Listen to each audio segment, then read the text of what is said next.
नमस्कार, मैं हूं मोहम्मद आसिफ और आप देख रहे हैं एसपीएन 9 न्यूज। कन्हैया कुमार मोदी सरकार के साथ साथ स्मृति ईरानी की धज्जियां उखाड़ कर रख देते हैं और उनका बयान मैं बार बार आपको सुनाता हूं ताकि सुनिए और अपने आंख खोलिए, सुनिए और अपने दिमाग खोलिए, उनके बयानों को सुनिए और अपने अकल को से पर्दा हटाइए कि मोदी सरकार कैसे लोगों को मूर्ख बना रही है।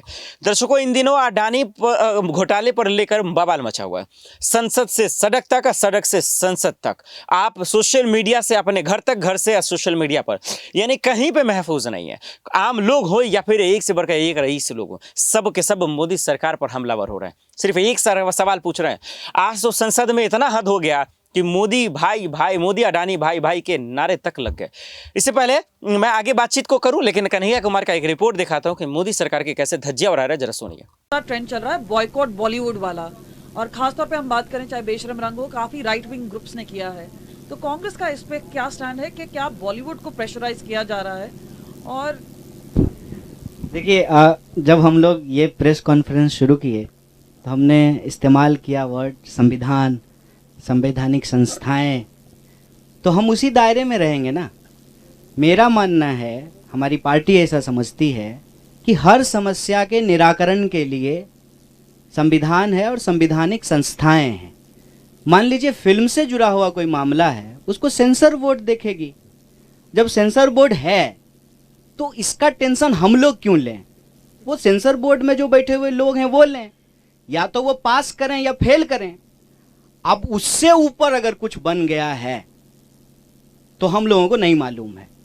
तब तो फिर कोई भी आता है, मंत्री आकर के कुछ भी बोलता है, तो फिर अलग अलग राज्य का अपना अपना सेंसर बोर्ड होगा, अलग अलग धर्म का अपना सेंसर बोर्ड होगा, अलग अलग जाति का सेंसर बोर्ड होगा, अलग अलग जिले का सेंसर बोर्ड होगा। फिर जब भी इस देश में कोई सिनेमा बने तो जो है एक कॉपी जो है वो सारे सेंसर बोर्ड को भेजा जाए, फिर रिलीज हो। कोई तो डेकोरम होगा ना। हम कह रहे हैं कि किसका कॉपीराइट है केसरी रंग पे? महात्मा बुद्ध के छीवर का रंग केसरिया है। शिवाजी महाराज, साहू जी महाराज, संभाजी महाराज के झंडे का रंग केसरिया है। भाजपा के झंडे में हरा है, कोई ध्यान ही नहीं दिया है। बीजेपी के झंडे में हरा है। यहां हम बैठे हुए हैं, ये संतों की भूमि है, गुरुओं की भूमि है। केसरी रंग पंजाब का रंग है। देश के तिरंगे में जो है केसरी रंग है। किसी को कोई ठेकेदारी है क्या? अरे जिसको जो रंग पहनना है, इसीलिए हमने एक शब्द का इस्तेमाल किया था, डाइवर्सिटी। डाइवर्सिटी का क्या मतलब होता है? हमारे यहां अगर हम हिंदू धर्म की बात करें तो 33 करोड़ देवी देवता हैं। 33 करोड़। कोई हमको 33 करोड़ देवी देवता का नाम गिना दे, कोई पूरे देश में जो ठेकेदार बन रहा हो, तो हम समझ जाएंगे। यहां यह इस बात का प्रतीक है कि हमारा देश हमेशा से अभिव्यक्ति को अपहोल्ड किया है। आप जान लीजिए कि अगर आप दर्शन का इतिहास पढ़ेंगे, भारतीय दर्शन का, तो यहां अगर भाववादी दर्शन था तो भौतिकतावादी दर्शन भी था। चारवाक भी थे यहां पे, यम जीवेत सुखम जीवेत ऋण कृत्वा घिवम पिबेत। तो यहाँ चारवाक भी रहे हैं। यहाँ लोग रहे हैं जो ईश्वर के अस्तित्व को नकारते हैं। स्वयं महात्मा बुद्ध जो है पुनर्जन्म को नकारते हैं।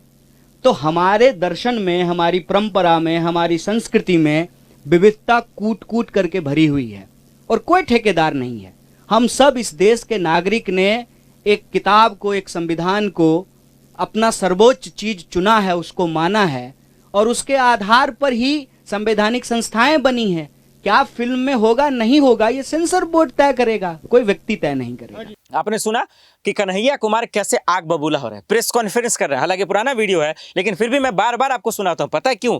ताकि आप समझिए कि मोदी सरकार में कैसे घोटालाबाजी चल रहा है, कैसे फरेब हो रहा है, कैसे लोगों को धोखा दिया जा रहा है। उसके बाद बीच में भैया ये ले आए पठान मूवी को, पठान मूवी पर, और उसके बाद दीपिका पादुकोण की एक जो है तस्वीर को लेकर बवाल मच दिए। तमाम जो बीजेपी के हुक्मरान हैं, साधु संत हैं, हिंदू संगठन के ठेकेदार हैं, जो धर्मों के ठेका लेकर बैठे हुए हैं, वो लोग दरअसल वो सबसे बड़े फर्जीवाड़ा लोग हैं। वो उनको मिर्ची लग गई। उसका भी कन्हैया ने कैसे मुंहतोड़ जवाब दिया आरएसएस के साथ साथ इन तमाम संगठनों को, जरा गौर से सुनिए। ये मैंने आपको हिस्टोरिकल फैक्ट बताया है कि रिव्यू कमेटी बनाई गई थी जब वो प्रधानमंत्री बने थे। संविधान में संशोधन होते रहे हैं और अभी आप देख रहे हैं कि इसको लेकर के बहुत विवाद चल रहा है कि अभी जो है एक कॉन्स्टिट्यूशनल पोजीशन पे बैठे हुए व्यक्ति ने जो है स्टेटमेंट दिया, उसके बाद जो है ये बहस हो गई कि सॉवरेन क्या है, पार्लियामेंट सॉवरेन है कि कॉन्स्टिट्यूशन सॉवरेन है। तो अल्टीमेटली तो पार्लियामेंट कैसे फंक्शन करेगी ये बात भी तो कॉन्स्टिट्यूशन में लिखा हुआ है। तो कॉन्स्टिट्यूशन तो सबसे ऊपर है। संविधान में भी अगर आपको कोई रिव्यू करना है, उसमें कोई संशोधन करना है, और संविधान के कई संशोधन हुए हैं, उसकी बात भी तो संविधान में ही लिखी हुई है। तो हमारा पॉइंट ये है कि जब ये कहा जाता है किसी संगठन के प्रमुख के द्वारा कि कोई इस देश में कैसे रहे, डरे कि ना डरे, तो प्रश्न ये खड़ा होता है कि वो व्यक्ति खुद किसको मानते हैं, वो व्यक्ति खुद संविधान को मानते हैं कि नहीं मानते हैं। अगर मोहन भागवत जी संविधान को मानते हैं तो फिर उनको कोई बात अलग से कहने की जरूरत तो नहीं है। संविधान में हम कैसे रहें, एक नागरिक के क्या अधिकार हैं और क्या कर्तव्य हैं, यह साफ साफ लिखा हुआ है। हमारे संविधान में ये लिखा हुआ है ना कि इस देश का नागरिक होने के चलते आप अपनी धार्मिक मान्यता और विश्वास को मानने के लिए स्वतंत्र हैं। तो साफ साफ लिखा हुआ है, तो अलग से ये बात कहने की जरूरत क्यों पड़ रही है। अब प्रश्न उठता है कि वो संविधान मानते हैं कि नहीं मानते हैं। अगर नहीं मानते हैं तो फिर उनकी सरकार जो है बीजेपी की, उसको इमीडिएटली बाहर हो जाना चाहिए, क्योंकि वो सरकार तो संविधान के तहत बनी है, चुनाव के तहत बनी है, लोगों ने वोट दे करके बनाया है, और कसम भी तो संविधान का ही खाए होंगे ना। सारे एमपी, सारे मिनिस्टर, सारे चीफ मिनिस्टर, प्राइम मिनिस्टर, कसम तो संविधान का ही खाया है ना। अगर नहीं मानते हैं तो फिर संविधान का कसम क्यों खा रहे हैं। तो ये अंतर विरोधी बात है, हम ये कह रहे हैं। और ये अंतर विरोधी बात क्यों बोली जाती है, उसके दो कारण हैं। पहला, धर्म और सांप्रदायिकता से देश को कंफ्यूज किया जाता है। हर धार्मिक व्यक्ति सांप्रदायिक नहीं होता है, ये समझना जरूरी है। जैसे हर दूध से जो है ना दही नहीं बनती है, रसगुल्ला भी बनता है। तो आप जो है हर दूध को दही कहना शुरू कर दें, मतलब हम ये कह रहे हैं कि आरएसएस के बनने से पहले धर्म था ना, और आरएसएस के बनने के बाद भी धर्म रहेगा। तो आरएसएस के बाद पास सांप्रदायिकता की ठेकेदारी हो सकती है, धर्म की ठेकेदारी नहीं है। पॉइंट 1। पॉइंट 2 कि इस बात से कंफ्यूज मत होइए कि इस तरह की चर्चाएं शुरू क्यों की जाती है। अब ये बोलने की कोई जरूरत तो नहीं थी, इसलिए की जाती है कि ये अंग्रेजों का टेक्टिस है। मैं बार बार कहता हूं, फूट डालो, राज करो, इंसान को आपस में लड़ाओ, उसके मुद्दे भटकाओ। भारत जोड़ो यात्रा का ये लक्ष्य है कि ना हम संविधान को किसी भी तरीके से बर्बाद होने देंगे, संविधान को हम बचाएंगे, प्रोटेक्ट करेंगे।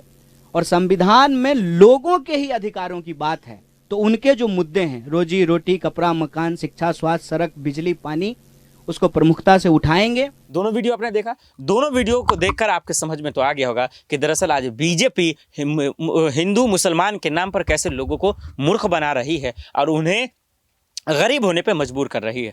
देखिए, आपको तरक्की करना है या आपको समझना है तो नेताओं के बात से दूर रहिए। ये तो ना आपके हैं, ना तो खुद अपनी रक्षा कर सकते हैं, ये हिंदू की रक्षा क्या करेंगे और हम सब की क्या करेंगे। एक सच्चाई तो है, आज अडानी मामले को छुपाने के लिए, बचाने के लिए तरह तरह के मुद्दे लाए जा रहे हैं ताकि लोगों को इससे रूबरू ना किया जा सके। दर्शकों, आपको क्या लगता है, कन्हैया की बात सही है? क्या लगता है कि अडानी की बात तो सुनी जाएंगी? क्या लगता है कि वाकई में बीजेपी की तरफ से अडानी मामले पर कोई जवाब आएगा या कन्हैया का जवाब आएगा? हमें कमेंट कर जरूर जवाब दीजिएगा। आज के लिए इतना ही, मुझे दीजिए इजाजत और आप देखते रहे SPN9 न्यूज़। नमस्कार।